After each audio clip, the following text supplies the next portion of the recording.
Are you somebody that struggles with the ups and downs of the weight in your diet? Today, we're going to talk about how your cheat meals or cheat days could be ruining your weight loss goals. Hey everybody, I'm Ryan. Hey, I'm Stephanie. So cheat days, I hear a lot. Cheat days came from pretty much where someone's been dieting for so long, they're in such a depleted state that you need a cheat day to give yourself that bump in calories to pretty much bring yourself back up. A cheat day is very different than a cheat meal, and that kind of comes down to the magnitude of it. The majority of times when someone does a cheat day, it's like they just went through an entire bodybuilding prep, they finished up their show, they did great, they're going out, they're gonna go eat something, but they're gonna enjoy themselves. A cheat meal comes down to, okay, you've been in a deficit for X amount of time, you're really in a deficit, you're burning your deficit about 500 to 700 calories a day. That cheat meal is that bump in calories where the magnitude is very small and your weight will not spike up.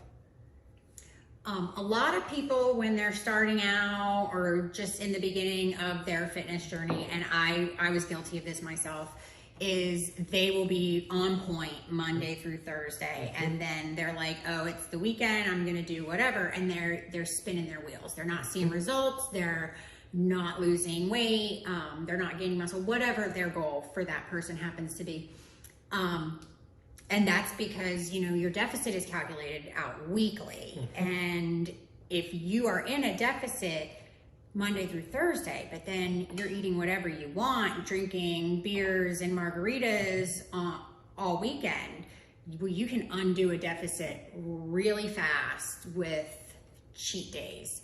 Now, I'm not saying you shouldn't have cheat days, and I'm not saying you shouldn't have beers and margaritas, but there are ways that you can work them in to your diet and keep your deficit.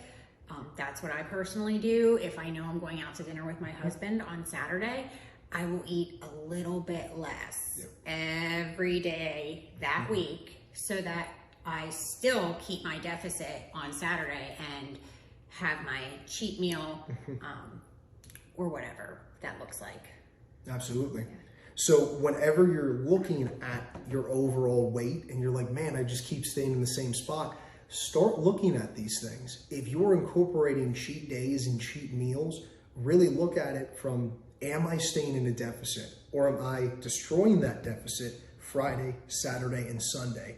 Because if you are, it makes total sense. So instead of having those cheat days, just like Stephanie said, have a cheat meal, but look at it from the angle of like, okay, this is going to be a bigger meal. I can still stay in my deficit, or maybe you'll go more towards that maintenance, which there's nothing wrong with that. You definitely do need to enjoy yourself every now and then, but don't destroy 4 to 5 days of hard work for 1 to 2 days of somewhat a little more fun. Yeah, because it's super frustrating. Yes. Like if you have been in a deficit and you felt hungry all week, and your scale was trending down and you were gonna have a good weigh-in, a good check-in with your coach, but then you ate whatever you wanted for 3 days and your scale went up, it's so frustrating. Yes.